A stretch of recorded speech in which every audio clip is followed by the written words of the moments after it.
Pattern 1. Biggest event integration pattern. The event could be a global crisis or event or policy change impacting India. You already know that UPSC does test your knowledge of current affairs, but they don't just test your current affairs knowledge, they test whether you can connect ongoing event or crisis with fundamental governance concepts. Looking at this pattern across 5 years of papers, in 2020, right when COVID was wreaking havoc globally, UPSC asked, critically examine the role of WHO in providing global health security during the COVID-19 pandemic. Here, you would need to focus on first, present agreements in WHO with member states, how those agreements helped during the COVID crisis. You would need to analyze IHR 2005.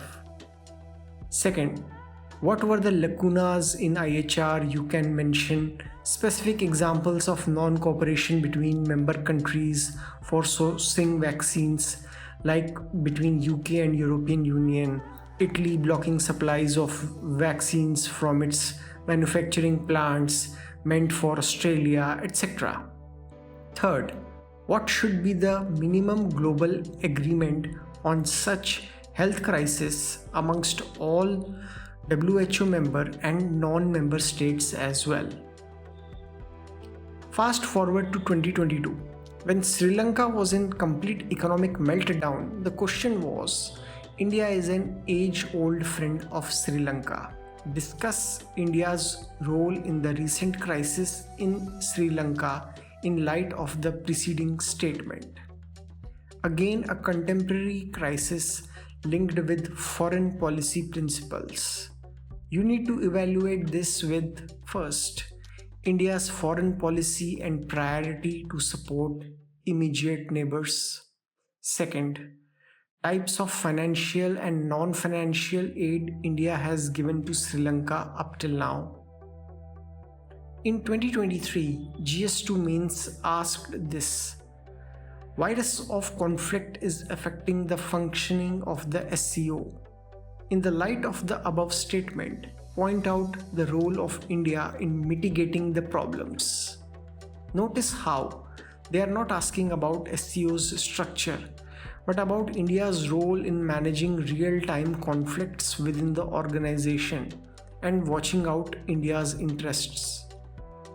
In 2024, GS2 paper asked, critically analyze India's evolving diplomatic, economic and strategic relations with the Central Asian republics, highlighting their increasing significance in regional and global geopolitics. This came right when Central Asia was becoming strategically crucial due to supply chain disruptions. Here is the insight. UPSC uses contemporary event or crisis as a lens to test your understanding of permanent governance structures. Some of the major events that can be tested in this year's GS2 mains on similar patterns are: number 1, global trade war and tariffs inspired by President Trump's new trade policy. Second, India's emerging self-reliance in weapons and innovations in defense and contribution of Indian startups in them, inspired by the recent Operation Sindoor, in which Indian systems performed great.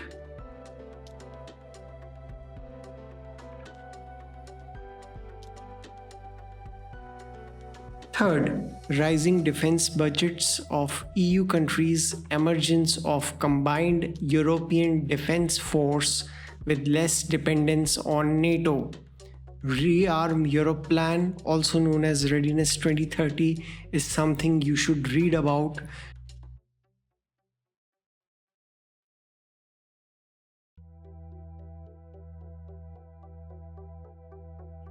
Fourth, prolonged conflicts like in case of Russia, Ukraine, Israel, Palestine, effects of crisis in West Asia. Remember, India generally refers to Middle East region as West Asia. So it is better that in your UPSC answers as well you mention Middle East as West Asia. And the impact of these potential crises in Europe and West Asia on India.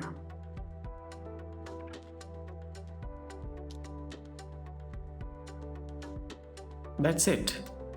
To summarize, the 4 key events that you should analyze for your GS-2 Mains 2025 are: first, global trade war and tariffs; second, India's emerging self-reliance in weapons and innovations in defense sector; third, enhanced defense budgets in the EU reflecting shift towards Europe's rearmament over NATO; fourth, prolonged conflicts like in case of Russia-Ukraine, effects of crisis in West Asia on India.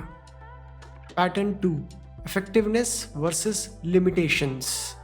Here we are talking about institutional effectiveness versus structural limitations paradox.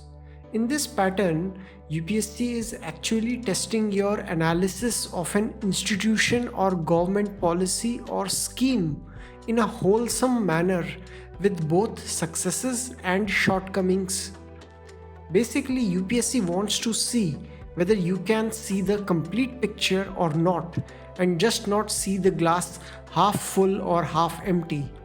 They consistently ask questions that require you to evaluate institutions showing both remarkable success and glaring failures simultaneously. Take this 2021 question. Though the human rights commissions have contributed immensely to the protection of human rights in India, yet they have failed to assert themselves against the mighty and powerful. Analyzing their structural and practical limitations suggest remedial measures. Notice the paradox built into the question itself. The Commission has contributed immensely, but also failed to assert themselves. This is not contradictory. It is testing your ability to see institutional complexity. Pattern 3. Comparative constitutional analysis. Here is a pattern that you cannot ignore, and UPSC evaluates your knowledge on this pattern.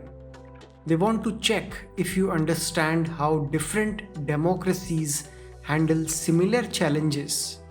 Let us have a look at this pattern over last 5 years. In 2020, they asked, the judicial system in India and UK seem to be converging as well as diverging in recent times. Highlight the key points of convergence and divergence between the two nations in terms of their judicial practices. This is not about knowing Indian or UK systems separately. Even though the Indian judicial system has its roots similar to the British system, but you need to know the stark differences and the common ground between them as well. In short, it is about comparative analysis. 2021 brought: analyze the distinguishing features of the notion of equality in the constitutions of the USA and India. Again, a direct comparison between two constitutional frameworks. 2022 had critically examined the procedures through which the presidents of India and France are elected. Two completely different presidential systems requiring comparative understanding. 2023 asked, compare and contrast the British and Indian approaches to parliamentary sovereignty. This tests your grasp of how the same concept, parliamentary sovereignty, operates differently in a different constitutional context. In 2024, they gave us discuss India as a secular state and compare with the secular principles of the US Constitution. Two different models of secularism requiring the comparative analysis. The pattern is clear. UPSC expects you to not just memorize, they want to see if you can place Indian institutions in a global context and understand why certain features work differently in different democracies. This comparative approach demonstrates analytical depth that separates high scorers from average performers. Pattern 4. The vertical integration question design. This is perhaps the most nuanced pattern in GS-2 papers. UPSC designs questions that test your understanding across multiple levels of governance simultaneously, from local bodies to international organizations. Look at this 2020 question. Indian Constitution exhibits centralizing tendencies to maintain unity and integrity of the nation. Elucidate in the perspective of the Epidemic Diseases Act 1897, the Disaster Management Act 2005, and recently passed Farm Acts. This single question tests your understanding of constitutional principles, historical legislation, contemporary policy, and federal dynamics all at once. 2021 had the jurisdiction of the Central Bureau of Investigation regarding lodging an FIR and conducting probe within a particular state is being questioned by various states. However, the power of states to withhold consent to the CBI is not absolute, explained with special reference to the federal character of India. This connects investigative procedures with state rights, federal principles, and constitutional law. Multiple governance levels in one question. 2022 brought. To what extent, in your opinion, has the decentralization of power in India changed the governance landscapes at the grassroots? This requires understanding constitutional amendments, local governance reforms, and ground level implementation simultaneously. 2023 asked, the states in India seem reluctant to empower urban local bodies, both functionally as well as financially. Comment. This evaluates your understanding of state government behavior, local body empowerment, and fiscal federalism together. 2024 had. What changes has the Union government recently introduced in the domain of center-state relations? Suggest measures to be adopted to build the trust between the center and the states and for strengthening federalism. The pattern shows UPSC expects vertical thinking. You must understand how governance operates from village panchayats to international organizations and how decision at one level impacts all other levels.